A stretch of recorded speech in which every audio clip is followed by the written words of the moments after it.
We're standing outside the Church of the Sepulchre of St. Mary here in Jerusalem. That Mary was assumed into heaven at the end of her earthly life. She was taken up body and soul into heaven. Of a distant land where the echoes of legends mingle with the whispers of history, a profound discovery has captivated archaeologists and believers alike.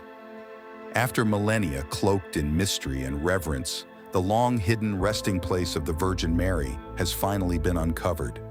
This sacred tomb, untouched by human hands for ages, is now revealed to the world after being sealed for thousands of years.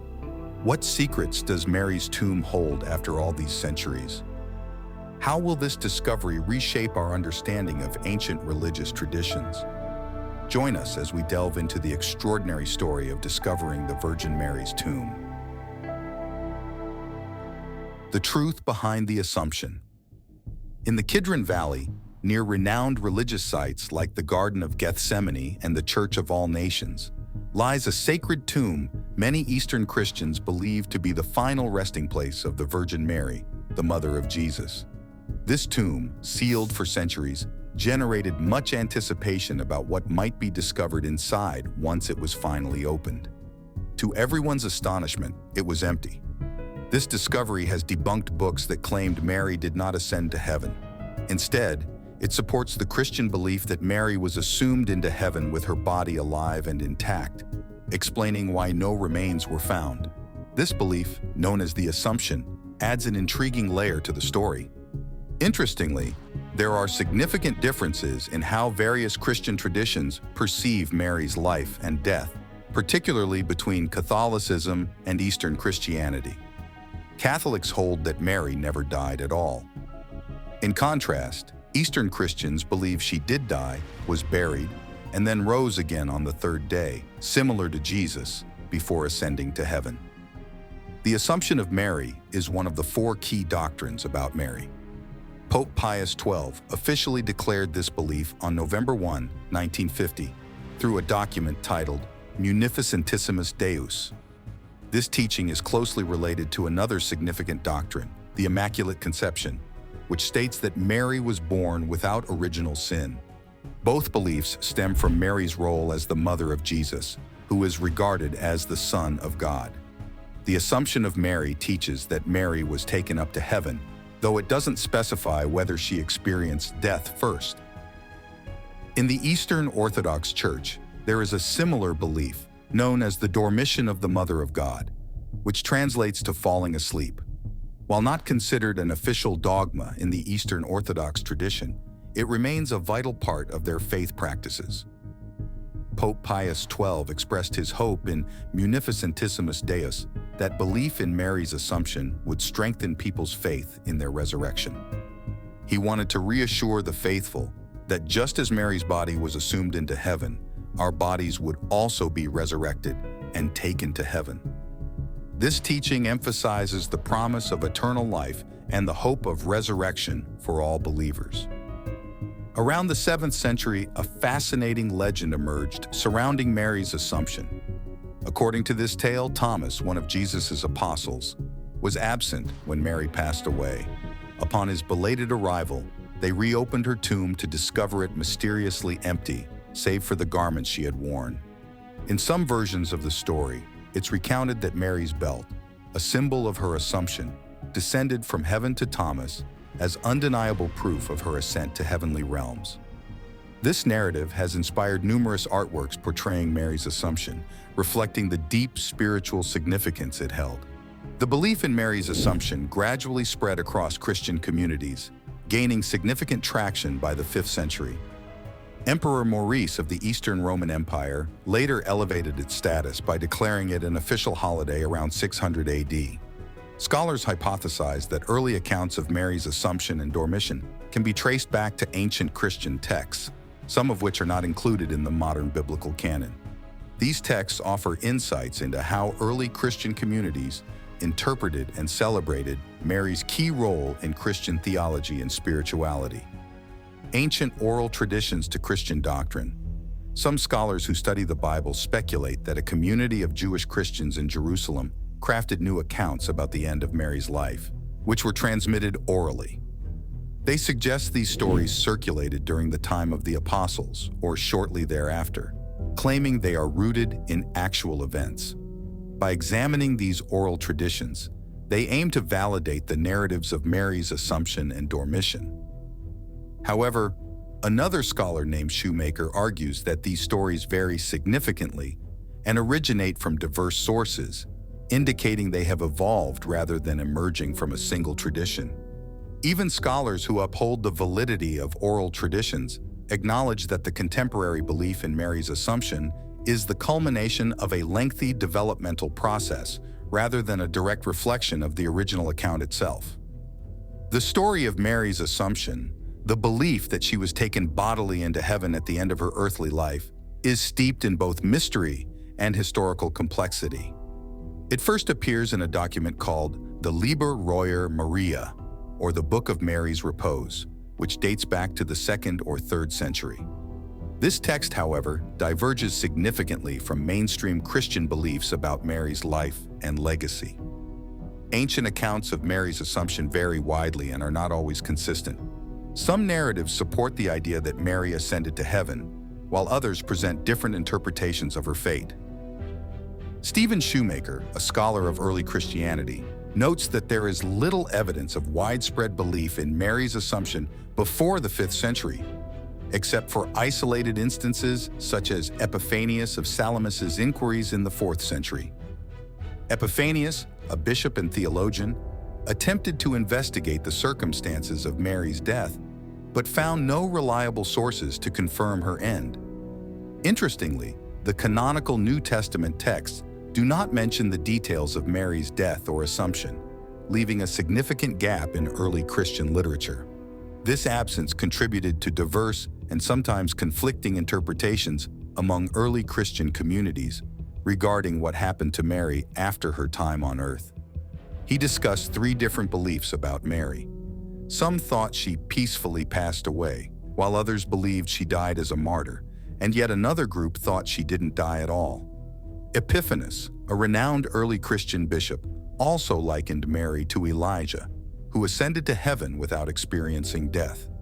According to tradition, Mary's Assumption, where she was taken up bodily and spiritually into heaven at the end of her earthly life, reflects a significant theological belief in many Christian denominations. The idea of Mary's Assumption gained traction through various writings, including texts like De Obitu Asini and De Transitu Virginis, which surfaced around the 5th century. While these texts aren't universally accepted as historically accurate, they contributed to the narrative of Mary's heavenly Assumption. Influential figures like Dionysius, the Areopagite, and Gregory of Tours also perpetuated similar accounts in their writings, further solidifying the belief. Initially considered unofficial, the belief in Mary's Assumption gradually gained widespread acceptance by the 8th century, becoming an integral part of Christian doctrine.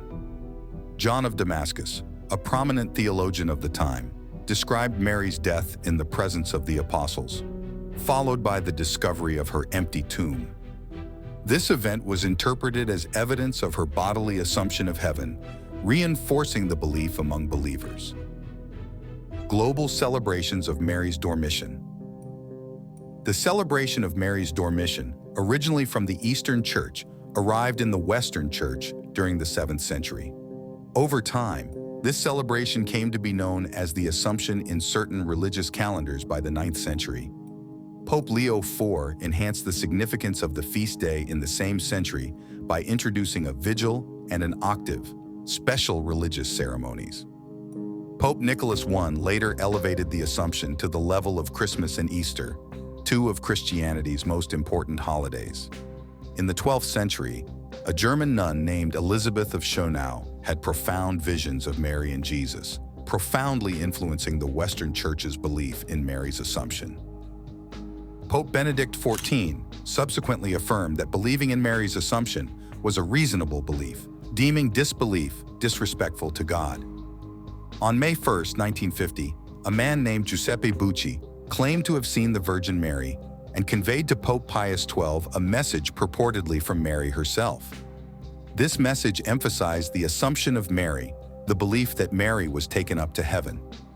Pope Pius XII had been earnestly praying for a sign to affirm the truth of this belief. He interpreted a particular message 6 months later, on November 1st, 1950, as that sign. Consequently, the Pope officially proclaimed the Assumption of Mary as a dogma. This declaration signifies that the Catholic Church considers this belief to be unquestionably true. However, what adds complexity to this matter is that not all Catholics hold the same view regarding Mary's Assumption. As people delve deeper, various beliefs emerge about Mary's ascent into heaven. For instance, some Catholics believe that Mary passed away before being assumed into heaven. Yet they also maintain that she was miraculously brought back to life beforehand. This perspective is known as the mortalism interpretation. On the other hand, there are Catholics who uphold the belief that Mary was taken up to heaven without experiencing death first, which is termed the immortalism interpretation. Conversely, another belief held by some Catholics asserts that Mary did indeed pass away before being assumed into heaven, termed again as the mortalism interpretation. In the Catholic Church and among Eastern Catholics, the belief in the Feast of the Assumption is widely accepted. This feast commemorates the belief that Mary, the mother of Jesus, was taken up bodily into heaven. Pope John Paul II publicly supported this interpretation, emphasizing its moral significance within Catholic traditions, which include prayers, stories, and art that reinforce this belief. On August 15th, the Catholic Church celebrates the Feast of the Assumption, while Eastern Orthodox and Eastern Catholic churches observe the Dormition of the Mother of God on the same date. Before these celebrations, Eastern Christians undergo a 14-day fast to honor Mary's life and passing. According to their belief, Mary experienced a natural death, but her soul was immediately received by Christ. They also hold that her body, after death, was resurrected and taken up into heaven, where it awaits the final resurrection of all believers. Protestant views on Mary's Assumption vary widely. Some groups, particularly those closer to Catholicism, believe in a bodily assumption similar to Catholics. However, most Protestants do not adhere to this belief. In the Anglican tradition, opinions on the Assumption range from acceptance to rejection, with some considering it a matter of little importance. Despite this diversity, the doctrine of the Assumption was historically less emphasized in Anglican worship for many years.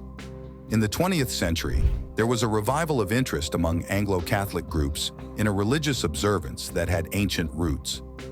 This observance, known by various names, is now celebrated differently among Anglican churches worldwide on August 15th.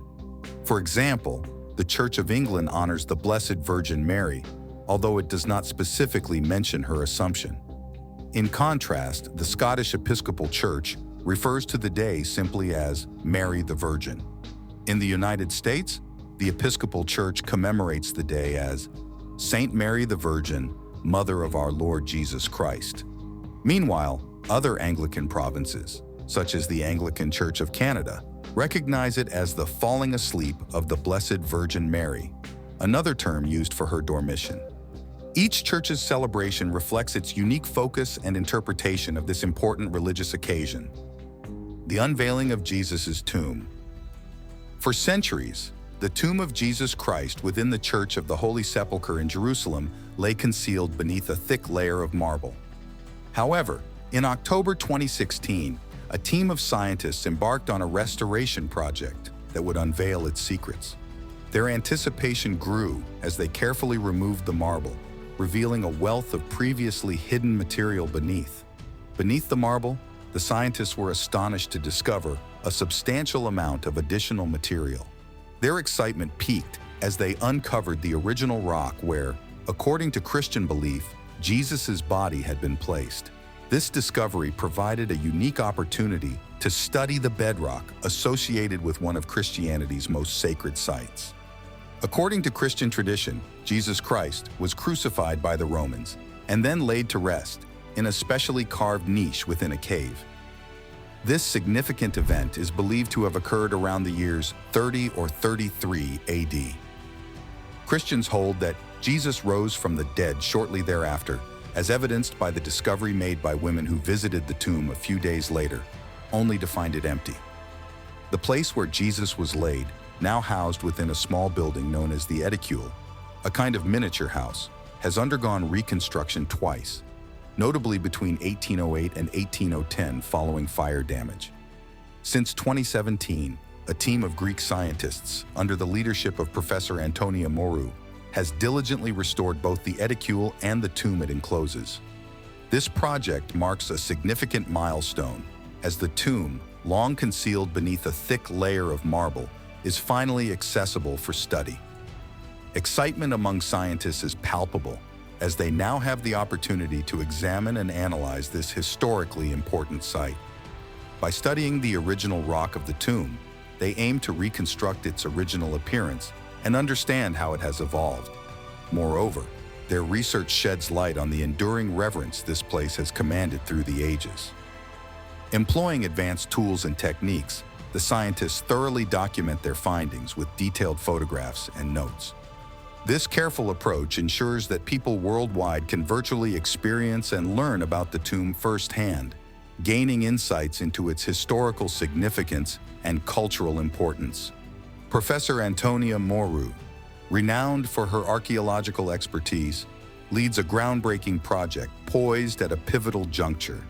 She underscores the project's critical phase, highlighting their cutting-edge methodologies set to unravel the mysteries of the tomb, enriching our understanding of its historical and cultural significance. Outside the church, which had unexpectedly closed early, a diverse crowd of disappointed visitors gathered. They hailed from various places, their curiosity piqued by the elusive access to the site. Inside, amidst the solemn atmosphere, a tableau of humanity unfolded around the revered Edicule. Workers in vibrant yellow hats bustled alongside monks clad in traditional brown robes, priests distinguished by their solemn black hats, and other figures adorned with distinctive hoods, all united in their quest to witness the unfolding events. Traditionally bathed in the flickering glow of candles, the tomb presented an unprecedented spectacle. Bathed in bright light, its intricate details previously shrouded in shadows now vividly illuminated. The Edicule, an architectural gem erected in the 19th century, currently stands cloaked in scaffolding and caution tape, proof of ongoing preservation efforts to safeguard its historical integrity. Within the inner sanctum, the once sealed marble slab that guarded the sacred bench had been delicately moved aside. Crafted from pristine white marble, its smooth surface and imposing size, similar to that of a grand door, now revealed the hidden intricacies and historical layers beneath, offering a glimpse into centuries-old secrets waiting to be unveiled. In the Church of the Holy Sepulchre, also known as the Church of the Resurrection, lies a mysterious marble slab.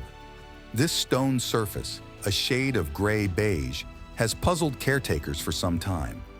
When queried about its nature, the custodian expressed uncertainty, suggesting that specialized tools would be needed to unveil its secrets. The Church of the Holy Sepulchre holds profound significance for numerous Christian denominations. Administered collectively by 6 groups, including the Greek Orthodox Church, the Roman Catholic Church, and the Armenian Orthodox Church, pivotal decisions regarding its management are made. Additionally, the Coptic, Ethiopian Orthodox, and Syriac communities contribute to its governance. Central to this historic site is the tomb where Jesus Christ is believed to have been interred. Shared by all factions, this sacred space sees visitors from across the globe annually. Alongside the Church of the Holy Sepulchre, another significant site, Mary's tomb, constructed around the same period in the 4th century AD, draws pilgrims. Despite its enduring importance, Mary's tomb has faced destruction and subsequent reconstruction numerous times throughout history. The current structure, standing since the 14th century, was carefully crafted by Franciscan friars, renowned for their architectural prowess and devotion to sacred sites. Today, the Greek Orthodox Church takes the lead in safeguarding this revered edifice, sharing custodial duties with various Christian denominations. Accessing Mary's tomb involves descending a remarkable staircase, its weathered steps echoing centuries of pilgrimage. Along this descent, visitors encounter 2 intimate chapels, proof of familial devotion, including one dedicated to Mary's husband, Joseph, and another honoring her parents, adding layers of personal and historical significance to the journey. Upon reaching the tomb, visitors must bow to enter the small, hallowed space. Inside, the atmosphere is awash with the ethereal beauty of religious art and icons from the Middle Ages, each piece resonating with the devotion of countless pilgrims across centuries.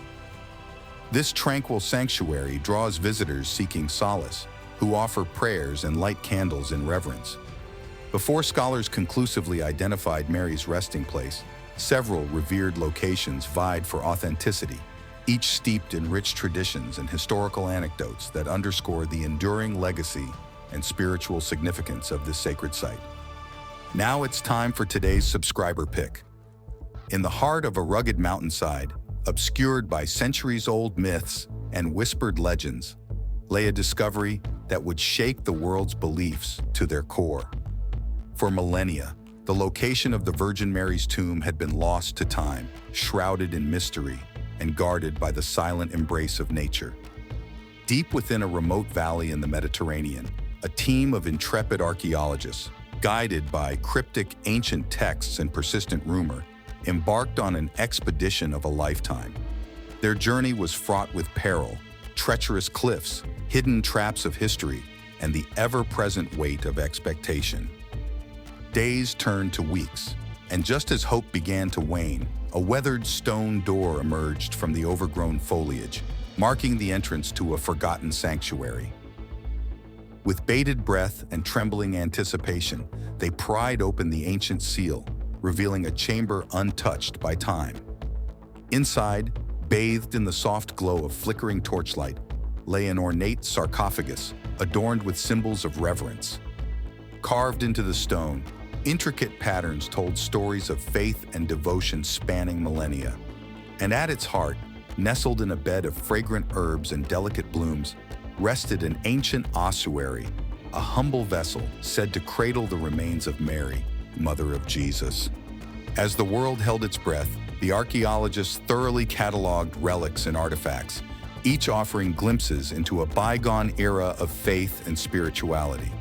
Fragments of parchment hinted at prayers whispered in reverence, while precious vials contained oils and perfumes, preserved through the ages. News of the discovery spread like wildfire, drawing pilgrims and scholars alike to witness history reborn. Amidst the clamor of voices echoing through the ages, one truth remained undeniable.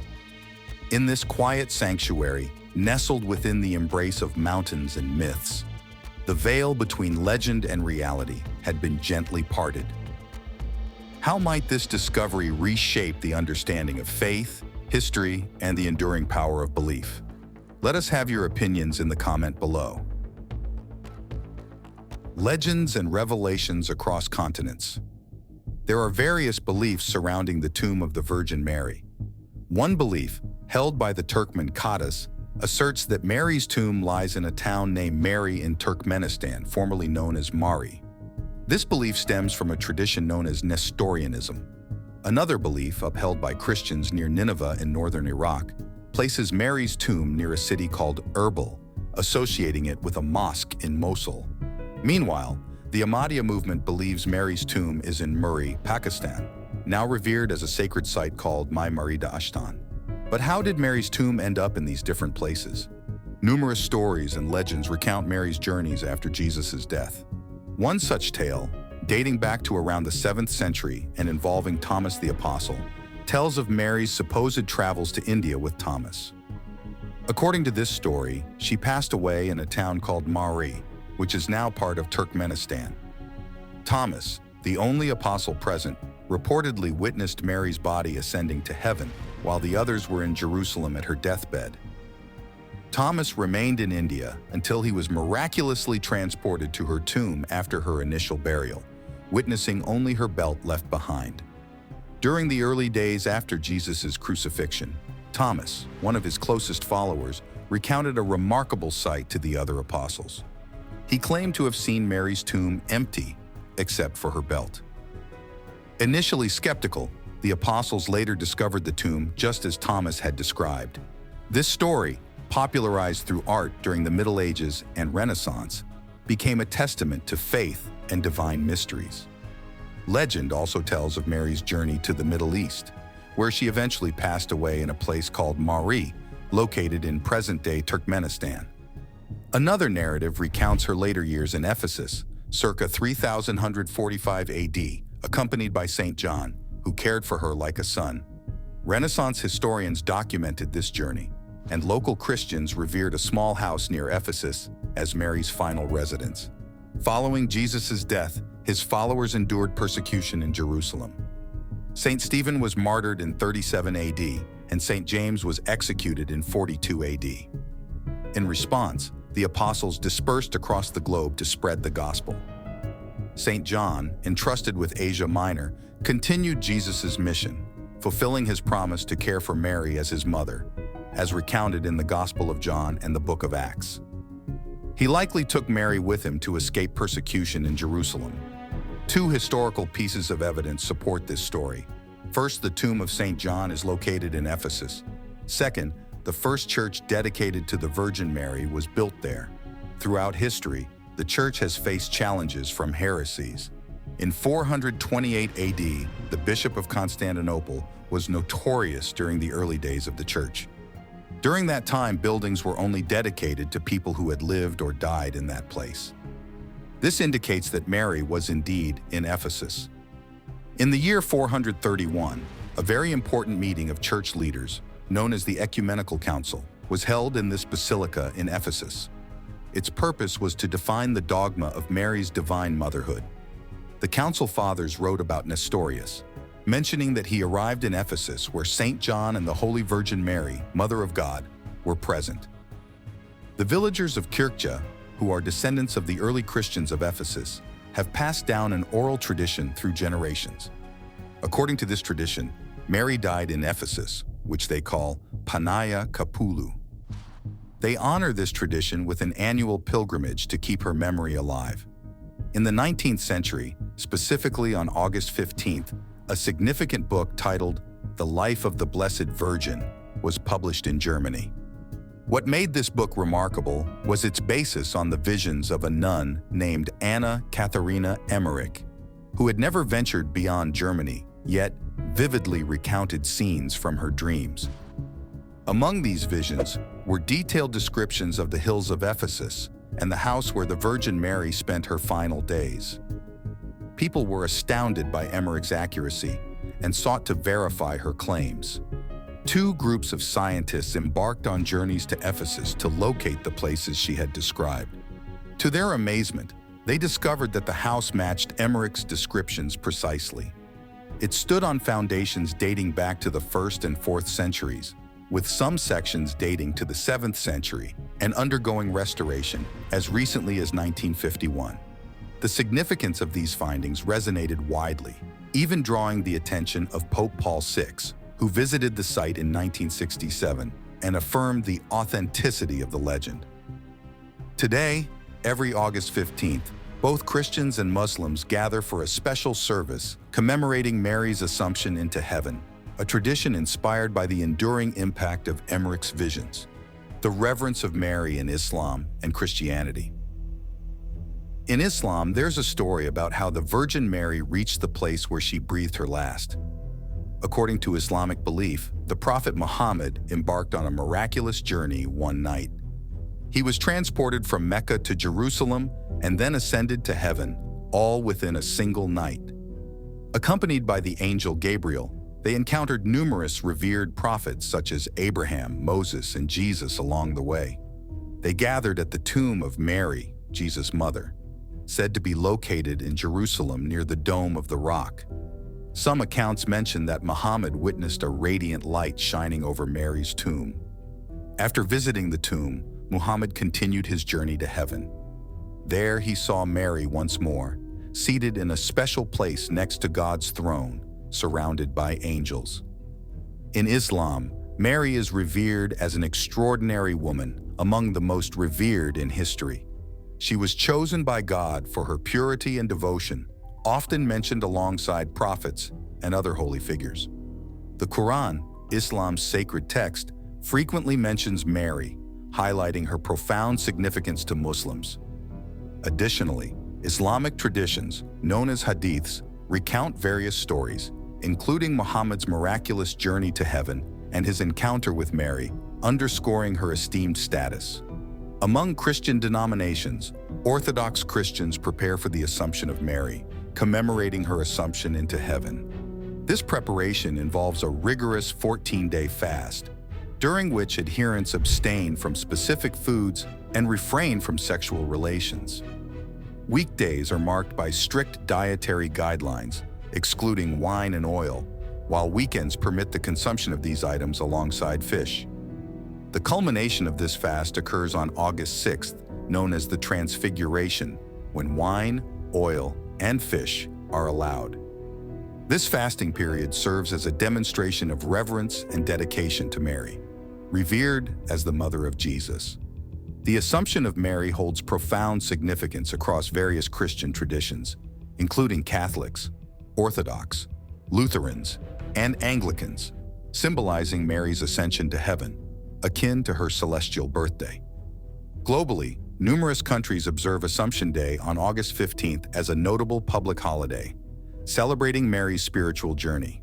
Assumption Day is celebrated in numerous countries across Europe, Africa, and South America, including Andorra, Austria, Belgium, Burundi, and Cameroon. In these nations, people often gather in churches and spend time with family and friends on this special day. Over 30 countries worldwide recognize Assumption Day as a public holiday. Some of these include France, Greece, Italy, Poland, Portugal, Romania, and Spain. While Assumption Day was historically observed as a public holiday in Hungary, it is no longer formally recognized there. In Montenegro, it is celebrated primarily by Albanian Catholics. In parts of Germany, such as Bavaria and Serene, as well as in 14 out of Switzerland's 26 cantons, Assumption Day remains a public holiday. In Guatemala, the capital city and Santa Maria Nabaje mark the occasion, honoring Mary as their patron saint. In Costa Rica and parts of Belgium, Assumption Day coincides with Mother's Day celebrations. Even in countries where it isn't a public holiday, such as the Czech Republic, Ireland, Mexico, the Philippines, and Russia, Assumption Day holds significant religious importance for Catholics, Eastern Orthodox, and Oriental Orthodox Christians. It is observed with religious services and cherished traditions, underscoring its enduring cultural and spiritual significance. In Bulgaria, the Feast of the Assumption is the biggest celebration for honoring the Holy Virgin Mary in the Eastern Orthodox Church. People gather at churches to pray and offer special gifts. In Varna, there's even a grand procession with a holy icon and concerts. Many places host large celebrations and church events to mark this special day. In Canada, Assumption Day holds special significance for the Acadian people, who regard Mary as their patron saint. In regions with a large French-speaking population, like parts of New Brunswick, some businesses close in observance. Mary is also the patron saint of Malta, where August 15th is a public holiday. Maltese people celebrate with grand church services. In Praha, a small town in Texas, there's a big festival on Assumption Day that attracts many visitors. Although Assumption Day is important to many Christians, some churches don't officially use that name. For instance, some Anglican and Lutheran churches celebrate the feast but call it something else. Additionally, in some Eastern Orthodox churches following the Julian calendar, Assumption Day is celebrated on August 28th instead of August 15th.